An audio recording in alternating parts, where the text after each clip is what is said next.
Ahora nos vamos a detener un poco en lo que son las clasificaciones de los contratos, que es lo que está quedando como en el aire dentro de las distintas exposiciones que hemos visto. Respecto a las clasificaciones de los contratos, son muy similares a lo que vimos en el primer semestre, las clasificaciones del acto jurídico, de tal manera que mayor complejidad no debiera existir. Si vamos a hablar de contrato o de las clasificaciones de él, necesariamente tenemos que entrar a recordar lo que era el acto o negocio jurídico, ¿se acuerdan? Bueno, y aquí hay un concepto y simplemente estamos dando el contexto de donde vamos a rescatar el contrato. El acto jurídico, manifestación de la voluntad de una o más partes, realizada con la intención de crear, modificar o extinguir derechos y obligaciones. Si crea derechos y obligaciones, vamos a hablar de los contratos.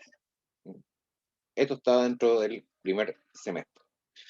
Pero inevitablemente, le insisto, al hablar de acto de negocio jurídico, al hablar de contrato, tenemos que dirigirnos al acto jurídico y si recuerdan los requisitos de existencia, requisitos de validez, pregunta de examen de grado de derecho. De forma que no está de más que los recordemos. Muy posible, inevitablemente, cuando hablemos de las fuentes de las obligaciones, de los contratos, bueno, no podemos olvidar, les puedo preguntar qué es un acto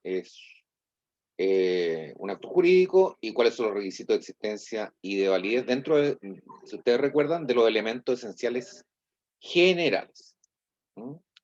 No quiero entrar en mayor detalle, ni quiero que entren tampoco en cualquier respuesta con mayor detalle que la que solamente el esquema general del acto jurídico en cuanto a los elementos esenciales generales, y al hablar de esenciales generales hablamos de los requisitos de existencia y validez. Entremos directamente al contrato. ¿Mm? Ya lo señalamos, acuerdo de voluntad, pero cuya finalidad es crear derechos y obligaciones. Los autores han tratado de especificar el concepto de contrato y acuden a la época romana clásica. Entonces nos señala el profesor Escandón que es un acuerdo de voluntad entre dos o más personas encaminado a crear una o más obligaciones, reconocido amparado por el ius civil, esto con nombre propio y dotado de acción para exigir el cumplimiento de las obligaciones que él emana. Contrato.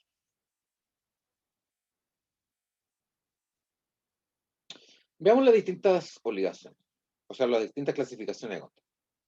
La primera, según su origen, son clasificaciones absolutamente secundarias, porque las principales, acuérdense que las vimos cuando analizamos el PPT de las fuentes de las obligaciones. Bueno, desde un punto de vista secundario hay una clasificación que distingue entre el derecho civil y, naturalmente, del derecho de gentes. ¿Ah? Del derecho civil, solamente ciudadanos romanos y posteriormente quienes gozaran del ius commercium. Y ahí están algunos ejemplos y son de estricto derecho, formales, abstractos y unilaterales. El ejemplo típico, la estipulación. El derecho de gentes era los que podían libremente celebrarse entre ciudadanos romanos o entre extranjeros, o los unos y los otros. Los contratos consensuales. Después tenemos una segunda distinción secundaria sobre la base de la distinción entre actos de estricto derecho de buena fe. Contratos de estricto derecho son los que obligan o valen al tenor de lo expresado. No puede el juez apartarse de la letra del contrato. Compraventa de un caballo. Se entrega al caballo que sea conforme a lo literal, pero en los contratos de buena fe el caballo tiene que estar en buenas condiciones. Siempre ese es como el ejemplo típico para diferenciar un contrato de estricto derecho y de buena fe, la compraventa de un caballo. ¿Cómo cumple la obligación el vendedor en un contrato de estricto derecho? Entregando un caballo cualquiera. Feo, bonito, enfermo, sano. Pero no, el contrato de buena fe tiene que ser un caballo que sirva de utilidad al comprador. Entonces, los contratos de buena fe son en esta clase todos los contratos consensuales y los contratos reales con excepción del mutuo. Esta ya es la clasificación más importante de los contratos y que están dentro del PPT de la fuente de la obligación. Los contratos verbales son aquellos que se perfeccionan por el pronunciamiento determinado. Todos estos contratos tienen en común que son actos jurídicos y que como actos jurídicos tienen que estar previamente consensuados en cuanto al acuerdo de voluntades. Pero aquí, partiendo de que existe un acuerdo de voluntades, vamos a ver, partiendo de ese acuerdo de voluntades, cuando el contrato nace. Ya acordado el acuerdo de voluntades, los contratos verbales, cuando aparte del acuerdo, se perfeccionan, se entienden, celebrados por el pronunciamiento de determinadas palabras. Y ahí está, lo dejé. De estos, ¿alguna preocupación en especial? Sí, cuando veamos las exposiciones, solo de la estipulación. De lo otro, simplemente tener alguna noción muy genérica, no quiero requisitos ni elementos, solamente de los verbis la estipulación. Les recuerdo que en cuanto a los contratos propiamente tal, el estudio de ellos no van a haber PPT y solamente nos vamos a guiar por lo que señalan las exposiciones y el profesor Petty. El profesor Petty. Pueden ser complementados en algunos detalles con los que ustedes quieren con el profesor Argüello, pero yo solamente voy a guiar por lo que dice el profesor Verbis. Los literis, en realidad, aparte de una noción muy general de los contratos verbis que sirven fundamentalmente en Roma para efectos de probar tipo de obligaciones, no quiero nada.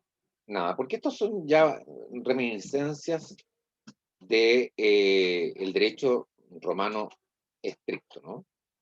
Así que no es un tipo de contrato que se empieza a trascender a nuestros tiempos. Aquí ya empezamos, ¿sí? Los reos reales, ya sin duda que hay un consentimiento, pero cuando se entienden celebrados, cuando hay una entrega a la cosa, ¿ah? Objeto del contrato. El mutuo, el depósito, el comodato y la prenda. Aquí es útil saber algo más del mutuo. El depósito es interesante en cuanto a las clases de depósito y el comodato. En realidad el contrato de prenda no me interesa, ¿no? No me interesa. Me interesa que retengan la prenda como derecho real en cosa ajena y de garantía. Pero aparte de eso, la prenda no quiero que lo veamos. Entonces, fíjense, ya tenemos, por ejemplo, en los verbis, para el certamen y examen, la estipulación, el literis, saber los nombres, más o menos en qué consisten, y en reales, el mutuo, que es el más importante de todos, que es como el primer contrato que nace en derecho romano, el depósito y sus clases, algo del comodato, de la prenda, nada. Saber que aparte de un contrato de prenda existe un derecho real sobre. De los consensuales, el que me interesa fundamentalmente es la compra, ¿ah? La compra-venta y saber algo de los otros. Contrato de sociedad en realidad no pregunto nada. Me gusta compra-venta, arrendamiento. El mandato ha tenido interesante porque en los contratos innominados, muchos se derivan del contrato de mandato. Pero aquí solamente se perfeccionan por el simple consentimiento de las partes. No es necesario nada más. Mayor análisis cuando sus compañeros nos expongan de los distintos contratos.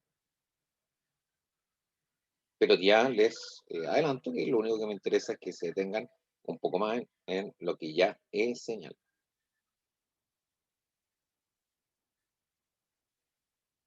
Aquí sí hay una clasificación que importa y que trajo muchas complicaciones en el primer semestre al analizar el acto jurídico unilateral y bilateral, cuando vimos los actos jurídicos bilaterales, en cuanto crean obligaciones, vimos los contratos unilaterales y bilaterales. Los actos jurídicos bilaterales son aquellos en que actos jurídicos bilaterales en que participan en su origen, en su formación, dos partes, al menos. Pero los contratos ahí derivan los contratos unilaterales y bilaterales, que va a depender en cuánto obligan, si a una o a ambas partes. Los contratos naturales son aquellos en que una sola de las partes resulta obligado. Ahí lo vamos a ver cuando analicemos los contratos y me tienen que hacer referencia a quiénes son. Ahí sí que vamos a detenernos un poquito en las obligaciones del que resulta obligado. Así, por ejemplo, el mutuo, el único obligado es el mutual.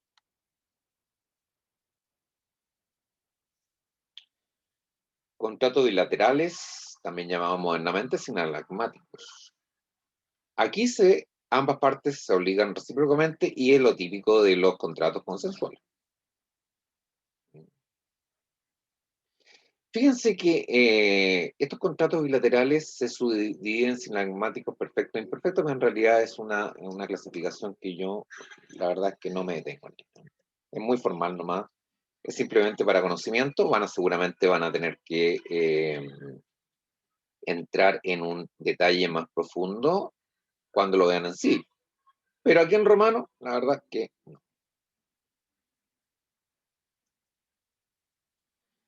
Hay otro punto de vista de la ventaja que reportan, utilidad que reportan los contratantes, oneroso y gratuito.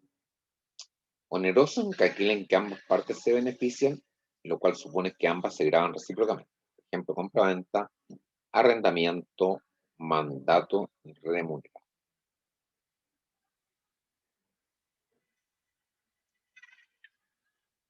Gratuito. Aquel en el cual una de las partes se beneficia sufriendo la otra un detrimento, el mandato no remunerado, la donación, el mutuo sin interés.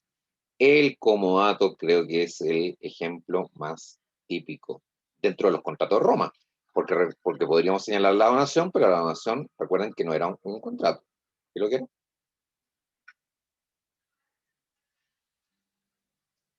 Por la relación de dependencia, los accesorios y la suerte de lo principal, contratos principales y contratos accesorios. No tienen mayor relevancia y es solamente que ustedes sepan que existe contrato principal, una compraventa, y dentro de los contratos accesorios, en Roma, el contrato de prenda.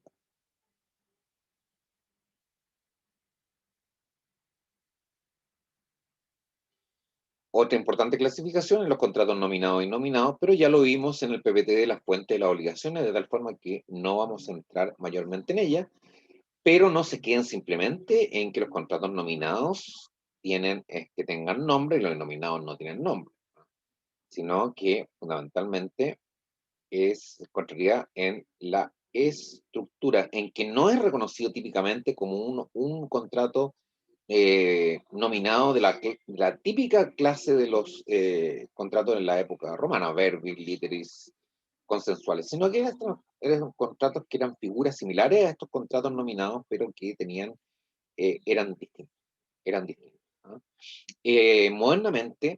Modernamente hay muchos contratos innominados y creo que lo hice referencia en el PPT, por ejemplo, el contrato de leasing, que el arrendamiento con opción de compra, el de factoring, que no están regulados en nuestro ordenamiento y se aplican las normas más similares a los contratos nominados típicos.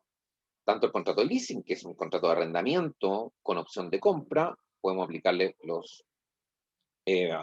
normas de la compra-venta como normas propias del arrendamiento. Pero se solucionan en forma casuística.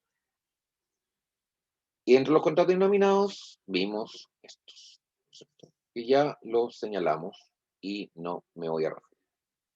Termina este PPT que va a estar que está en módulos con respecto a los pactos, que también los vimos en la fuente, pero lo dejo en el PPT porque está en íntima referencia a los contratos, ¿verdad? Así que con esto ya terminamos nuestro PPT sobre clasificación de contratos.